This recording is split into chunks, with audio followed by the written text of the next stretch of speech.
Hi everyone, and today's guide is going to be about Karl Marx. So far in the course, we've been looking at theorists who've, mostly supported a transition in some form or another from feudalism to capitalism. Today, we're going to discuss the first serious critique of capitalism of the course, and Karl Marx is a great place to start. So we're going to look at some of the economic ideas of Marx, and Marx stands out as a political economist because he critiques capitalism, even based on the perfect functioning of capitalism. So let's assume capitalism is a rational system. Marx says, nonetheless, there are major problems with it. Now, Marxism is quite complicated to understand because as an ideology, it's exceptionally broad in scope. It tries to be a theory of many things, I guess. A theory of economy, a theory of society, a theory of politics, a theory of revolutionary politics specifically, a theory of historical change. But the fundamental aspect we need to remember about Marxism is that it's all about class struggle, and especially when it comes to the political economy theory, the exploitation of labor by capital. So exploitation is a fundamental concept in Marxist political economy. So if we look closely at Marxism, here are some basic things we need to understand. Firstly, history is being driven by two major factors. One, we call the development of productive forces. This is the level of development in any society, the level of technology, the level of physical things that can contribute to production. And second is the relations of production. This is the political arrangement between the different classes in society. So the class struggle, including the contradiction between social classes and the class system itself. This organizes production, distribution, and consumption. So these are the organizing forces for how the economy is going to take place. So a major part of Marxism is class analysis, where we need to identify and explain what role a social class is playing within a social system. And this is important for understanding and predicting how that social class is going to behave in general. And Marxism as a theory is based on the idea that with this class analysis, we can reasonably predict the behavior of not every single individual within a society, but the majority of people based on their class position. So in capitalism, there are many different social classes, but for now, we need to understand the most important ones are the capitalist class, so the group of people who own the means of production, own the things that can create wealth, and the working class. So these are people who don't own means of production generally. They do own their own labor power, so they're not slaves in the technical sense, but they don't own the means of production. And we're going to see that because they own the ability to work, but not the actual means of production, not the machines with which they can work, this is going to lead to them having to work and getting exploited in the process. And Marx is going to say the entire capitalist system is based on this one fundamental thing. So in terms of the theory of motivation, Marxism doesn't have really a theory of human nature, except to say that depending on the social system that we're part of, our human nature is going to correspond roughly to that social system. So people are naturally competitive or cooperative. Instead, the Marxist position is that in any given mode of production, that's historically specific. And this mode of production, the type of society that we have, is going to have a major impact on the way people behave. So for example, in a mode of production where competition is emphasized, capitalism is one such example, we can expect most people to be inculcated in a competitive culture, that they're going to demonstrate a competitive drive to seek wealth. But in alternative social systems, which are more based on cooperation, so early tribal societies and socialist societies or communist societies, we can expect people to be far more cooperative than under a capitalist system. Just like classical political economy, Marxism is based on a labor theory of value, but it has a specific understanding of the labor theory of value. So here's the basic definition. The value of a commodity is determined by the socially necessary labor time expended in its production. So from this definition, we can see that Marx has built on the work of Smith and Ricardo and classical political economy more generally, built on the labor theory of value. Hopefully, if you've been paying attention, you can spot the difference. And the key difference is the term socially necessary, right? So this social dimension of what constitutes labor, right? This adds an evolutionary aspect to the theory because we should know that the amount of labor required to perform a task changes depending on every individual society's level of development, technology, and factors like that. You know, some forms of labor become socially unnecessary over time because we simply don't want certain things anymore. So the labor theory of value in Marxism reminds us that in order to understand how much worth something has, we need to measure not just how much labor goes into it, but how socially necessary something is too. Marxism spends a lot of time discussing what is a commodity. And in fact, if you read Capital, which is Marx's most famous economic book, the first chapter is about commodities.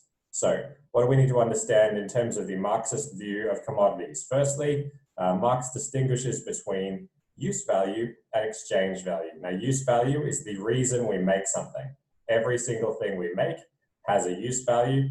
Even things that we just pick up off the ground have a use value potentially, as long as we have a purpose to which we can use them for. Now, exchange value is a bit different.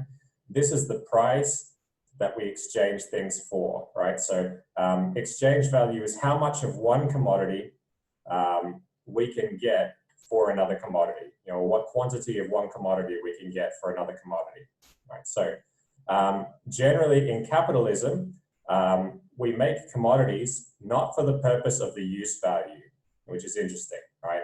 We're not making things in order to use them, we're making them in order to exchange them, right? Now, not all use values have exchange values. Some good examples: air has a use value, we can breathe it. Water has a use value, we can drink it. And I said some water because if we think of all water, there are some types of water that have both a use and exchange value. So what this points to is that we can commodify almost anything. Water is a great example. For most of human history, it's been free. It's just been a floating use value that's just sitting around all over the place and we can use it when we want it, right? What's different now is that we attach a price to a lot of different types of water. You know, you go to the store, you see bottled water. Oh, look, there's something that's a use value that used to be free. Now it costs money, right? So it's been commodified. It's been turned into something that has an exchange value, okay? Similarly, if I make myself a cup of coffee, it's only got a use value. However, if I make a cup of coffee and sell it to somebody, sell it to you, for example, it's got both a use value and an exchange value. This makes it a commodity. So if we want to ask ourselves, is something a commodity? In order to satisfy the requirement of being a commodity, it has to have both a use value and an exchange value. It needs both of those things, not just one. So Marxism then expands to discuss what we call commodity fetishism. And this is kind of a concept that says, if we look at the market, the problem with the market is that it hides the true character of the economic relationship between people and things. Now, unlike most of the theories we've discussed so far, value in Marxism is always a social relationship. You know, we cannot say that anything has inherent value. With capitalism, Marxism will argue labor is the only thing that creates value. We know that from the definition we just looked at before, the labor theory of value, right? Now, the exchange value of commodities hides the nature of the economic system and its exploitation of labor, okay? And what this means is that based on creating this illusion of a self-regulating market, that supply and demand determines everything, this understanding, this widespread understanding that supply and demand completely determines prices, hides the real human cost of production and consumption, right? Hides what's going on behind. And for Marxism, they're saying, well, what's going on behind the system is the massive exploitation of labor. So where did capitalism come from? And that's a really important question. Marxism makes it a fundamental question, right? And for various reasons. But Marx has argued that capitalism has come from our previous social and economic systems. Now, for many countries, The previous economic system was feudalism. At least if we're talking about Europe, it's feudalism. There's a lot of debate about whether Asia had feudalism or not, and I can't afford to go into that debate today because it's way too complicated for such an introductory lecture. But for now, let's assume what we know, which is that capitalism has evolved out of a previous social system, whatever that social system may be. Okay, now, in Marxist theory, we refer to these social and economic systems as modes of production, and Marx is going to make an argument that we've moved in one form or another through different forms of society, through different modes of production. You know, in a barter society, we're generally exchanging one type of commodity for another. So let's call that C and C dash. You know, one commodity is being exchanged for another commodity. We've moved to a society that exchanges commodities for money in order to buy other commodities, right? C, M, C dash. To eventually a society where money gets invested. If you're a capitalist, this is how you think. You invest money purely to expand your money in the form of capital. So money is then invested into a commodity, which is then sold in the marketplace for even more money, right? And the cycle continues, MC, M dash. Now, how can value actually expand? How can we trade some existing thing and end up with more money than what we started with? Okay, and here's where we introduce one more concept. Marx says the only way capital expands is this concept he calls surplus value. Now, if labor is the only thing that can create value, how do capitalists get the surplus? They do it because they control the means of production. So because the capitalists own the factories and all that sort of thing, capitalists are then able to legally alienate workers from their labor and obtain this surplus value. So money is then exchanged for commodities. It interacts with the labor power and the means of production. It gets turned into a new commodity and you end up selling it and getting even more money. The idea is obviously that M dash, the money you end up with, is more than M. If it's not, you're terrible at business and you go out of business. But if you do it successfully, you end up with more money than what you started with. And if we subtract the money that we end up with from the money we started, the money we started with from the money we end up with, we get surplus value. Right? So this additional value that's been created, Marx explains it by saying it's been created by labor. This is the alienated labor product that exists. So then that embraces an important question. Is labor itself a commodity? Well, within Marxist analysis, labor isn't a commodity. Labor power is a commodity, labor isn't a commodity. Let's explain this technical difference. So labor power is your ability to perform labor, which you get every day. Every day you wake up and you have the capacity to do some form of work. Now, this is a saleable commodity. It has a use value. It has an exchange value. The use value is your ability to do the labor. The exchange value is how much money you can get paid in wages. Right? So the price of labor power is wages. And when by purchasing labor power and applying this labor power to the means of production, the capitalist is alienating the worker from their labor. So surplus value, in summary, is the difference between the value that any worker produces and the value of the labor power that's paid out in wages. So what actually happens to this surplus value? Well, in Marxism, there is the argument that surplus value is generally reinvested into further production. Right, here's the bit where Marx assumes capitalism is a rational system. We'll look at some theories soon where capitalism is not assumed to be such a rational system. People think of the way that rich people perhaps waste money. Okay, Marx says, oh, who cares if they waste money from time to time? More or less, let's pretend that they're super rational beings. Even in that situation, exploitation is taking place. And even in that situation, well, let's assume they're behaving that way. So surplus then gets reinvested into further production. And there's this continuous accumulation of capital, right, which we call capital accumulation, where capital seeks to constantly expand, right? And Marx is going to argue that this is a core dynamic of the capitalist system. It must keep expanding. It can't just cease to expand, right? There's this structural imperative for capitalism to grow, because if capitalism is not growing, what's the incentive for a capitalist to invest their money? Right? Why would they invest their money if they didn't think they were going to get more money in the future than they have today? Why, if you were in that position, why would you do that? why wouldn't you just spend the money right now on whatever you feel like, knowing that you're going to die at some point, right? You live like a hedonist and just, you know, do everything you want, have as much fun as you can until you die, okay? So it's this continuous growth that creates the motivation for capitalists to keep reinvesting the money. And that creates this whole dynamic of the capitalist system.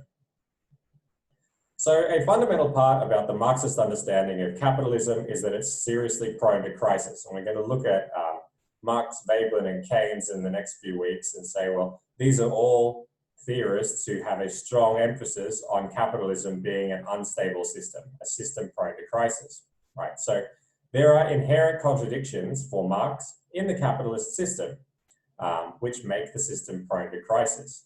And there's lots of different Marxist theories that talk about different causes for this crisis, right? That there's multiple sources of stress.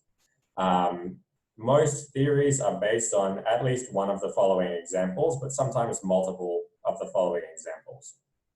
So insufficient credit, where there's the cycle of capital accumulation is broken because we can't get access to loans and things like that. Scarcity of a necessary resource. So, I guess up until recently, oil was like still a super important resource, a critical resource that drives production. Or if we were talking in the 19th century, coal would be, coal still is an important resource, but it was even more important back then. We got political problems as a source of crisis, like if government gets overthrown or if you get invaded or stuff like that, that can be an economic crisis too. Restrictions on the labor supply can generate crisis. So something like right now we're in the middle of a pandemic, so that affects the labor supply in a major way. Or if the workers go on strike, that affects the labor supply in a major way too. Or if there's a giant war, or like what Malthus was talking about last topic, where there's like these positive factors that cause the death rate to go up. Now, if the death rate to go up, one consequence is that the labor force will shrink. Okay, what if there's resistance in the labor process? So what if people are coming to work, but they're deliberately not doing as good a job, work to rule or slowdowns or these types of tactics where workers deliberately show up for work, but don't necessarily perform to their best ability. Resistance in the labor process, right? What if there's excess capital? Okay, it can be one thing to have not enough capital. What if we got too much? Too much money, not enough investment opportunities, and capital can't grow because it runs out of money to invest in, right? Sort of money-making opportunities to invest in, sorry. And what if high wages are preventing profits? What if we have a highly militant labor force that's able to win better conditions for workers to the extent that it's hard to make profits anymore? Would that push the capitalist system into crisis? And then there's overproduction. So if we remember, Malthus again last week talked about the idea of a glut, which is where there's too many commodities and not enough money to actually buy them. So Marxism has a theory that this is caused by low wages. So because the capitalist system is dependent on mass production, and because profits and surplus value depend on not paying the worker their full amount of value, it creates this contradiction where, on the one hand, you need the workers to buy all the stuff that you make. On the other hand, the workers don't have enough money to buy all the stuff you make because you haven't paid them enough. So it's this weird dynamic where, the very people who are making the things are the ones who need to consume the things, but they don't have enough money to consume the things, I guess. Right. So another big contribution of Marxism is this idea of a falling rate of profit. Now, there's a lot of people, like most of the ones that we've studied so far, and in addition to this, some other theorists who you might encounter at some point, Smith, Mill, Ricardo, and Jevons, all noted that there's a tendency for the profit rate to fall. So as time goes on, per dollar of capital we invest, we get less and less money for that. Why does the profit rate fall? Well, as capitalism develops over time, there's a tendency to introduce machinery into the production process. And we call machinery constant capital. Sometimes you'll see it referred to as dead labor. Why? Because workers are the people who made the machines in the first place. So it's kind of, think of living labor as people, dead labor as machines. It's a sort of slang way of saying the same thing. So when one capitalist introduces machinery into a production process, generally what happens is that forces the other capitalists to also introduce machinery into their production process or go out of business because there's a requirement to be more productive than before. And as labor is the only way of generating surplus value, the more machines are involved in production, the lower the rate of profit, right? The lower the rate of profit because there's less labor intensity in the process now. Now, what this suggests is that capitalism contains an inbuilt tendency towards crisis, right? And here we're not talking about crisis caused by changes in the market or financial speculation or accumulation type crisis.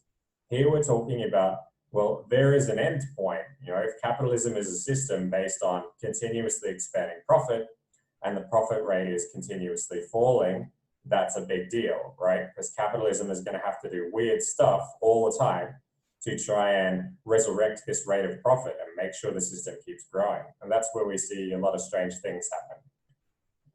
So how do you get out of crisis? Well, Marx argued that if you're the capitalist class and you want to avoid this falling rate of profit, you want to continuously grow, there's a few things you can do. Firstly, you can engage in foreign trade or perhaps even conquest. You go conquer somebody. This reduces the cost of industrial inputs and consumer goods, okay? You can exploit whole other countries. Now, a good example of this is, what Britain did to India.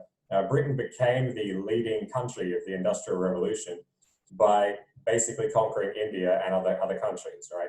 Reducing Indian industry to nothing, and then getting access to all of this, pretty close to free labor and free commodities, or at least extremely cheap labor and cheap commodities, which then, increased the rate of profit that British capital could get.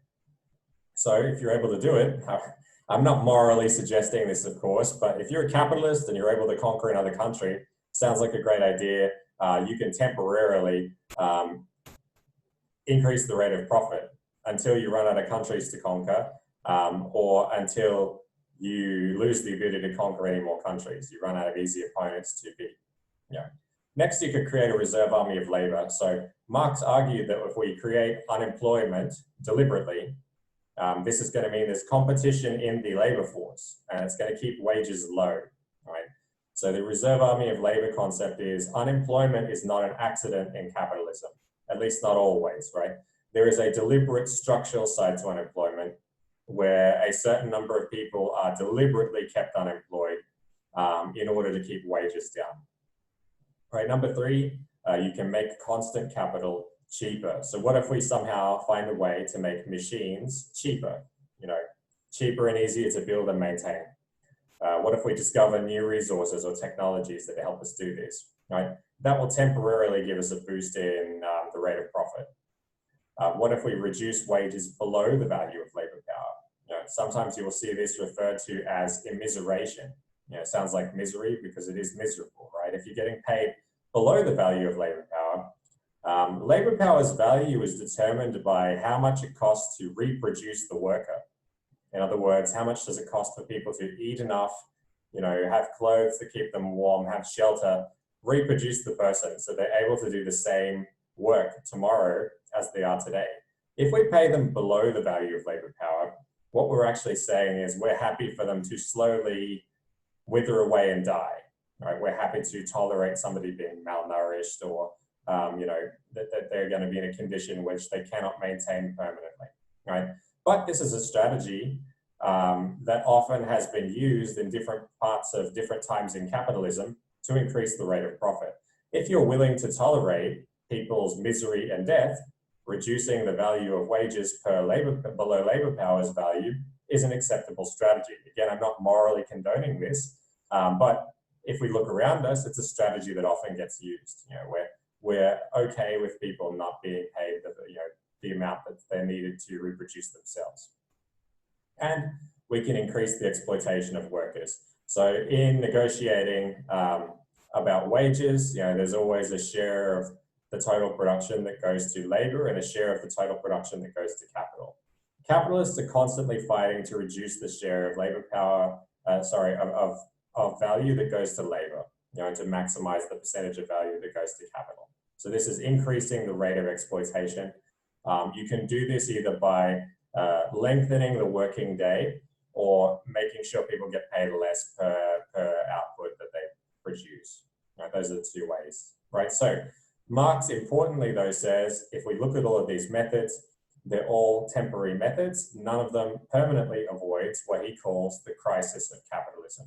So these will all buy us time, but capitalism is eventually going to collapse anyway because of the inherent tensions inside it. None of these are permanent solutions. So the implications of Marxist thought, if we believe in everything that we've heard so far, right, what we can see is that whereas Smith and the classical political economists said the market is a natural, normal thing, right? The market is in balance, in equilibrium. Some even said it's God's plan, okay? Marx totally disagrees and says, well, this type of thinking is actually an apology for capitalism written by capitalists and their supporters, okay? What this type of thinking is doing is it's allowing very human economic choices and decisions to be represented as facts or laws, facts of life, the eternal laws of the capitalist system, rather than human actions that have resulted from decisions that we made. So when producers, buyers, and sellers of commodities make decisions, these things have real human consequences, right? The economic system that we're part of has real human consequences. It's not just a natural, normal system. There were different systems before it. There can be different systems after it. There can be different ways of doing capitalism too. We shouldn't assume that anything's normal. That's what they're getting at here. Next, one of the other major predictions of Marxist thought is that actually it's this experience of capitalism that's going to encourage the working class to transform capitalism through revolutionary change. So by becoming part of this working class and getting subjected to the exploitation process, workers are going to learn a lot about the economic system, okay? And they're going to be upset with the system because of their position in the system. They're the ones getting exploited. So this is going to generate a bunch of hatred towards the system. Workers are also going to realize that they're actually a really important part of the system, right? They're going to realize that their political power comes from the important part that they play in the system. Now, Marx is not arguing that workers will always make revolutions, but he is arguing that in these moments of crisis, capitalism is always vulnerable to revolutionary transformation. That doesn't mean whenever there's a crisis, there's going to be a revolutionary transformation, but there is always the chance of a revolutionary transformation, okay? And one of the biggest pieces of evidence in favor of the Marxist framework is just how unstable the capitalist system is. In the 20th and 21st centuries, there were so many crises. The 1928 depression, the oil crisis, the Second World War can be understood as a crisis.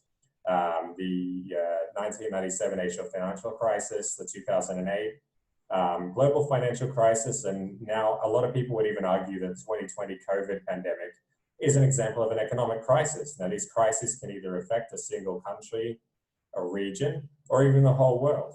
And there's enough material evidence to show that, well, things break down enough that we should at least seriously consider this concept of crisis and think, well, is that a good explanation for how the global economy works, either from time to time, or is it a permanent feature? We need to do some investigation into what we believe about this. So what can we take away from Marx? Now, whether or not you agree with everything Marx has to say, here are some key takeaways from his perspective.